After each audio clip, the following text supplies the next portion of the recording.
तर मेळघाटातील आदिवासी बांधव शेतकऱ्यांची पदयात्रा 6 दिवस पायी प्रवास करत नागपूर अधिवेशनावर ही पदयात्रा धडकणार आहे। मका पिकाला 2400 रुपये हमीभाव देण्याची शेतकऱ्यांची मागणी आहे। आदिवासींच्या समस्यांसाठी देखील पायी यात्रा काढण्यात येते। मुख्यमंत्री देवेंद्र फडणवीसांना मागण्यांचं निवेदन देण्यात येणार आहे।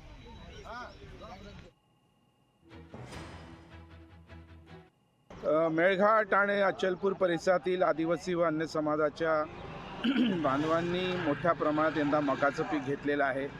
त्या मका पिकाला केंद्र शासनाने ठरविल्याप्रमाणे 2 जूनच्या पत्राप्रमाणे 2400 रुपये हमी भाव मिळाला पाहिजे आणि त्याचसोबतच त्या मका पिकाची नोंदणी करणं, खरेदी करणं, त्याचा मोबदला देणं। मेळघाटमधल्या बऱ्याच लोकांनी काही मुलांना नागपूरमध्ये त्यांनी इंजिनिअरिंगसाठी प्रवेश घेतला होता। त्यांना त्यांची कागदपत्र मिळाली नाही, तिथलं कॉलेज त्यांना त्यांचे कागदपत्र देत नाही। अशा विविध गोष्टीसाठी आम्ही समस्यांचं गाठोडं घेऊन माननीय मुख्यमंत्री महोदय महाराष्ट्र राज्य यांना भेटायला निघालो आहोत।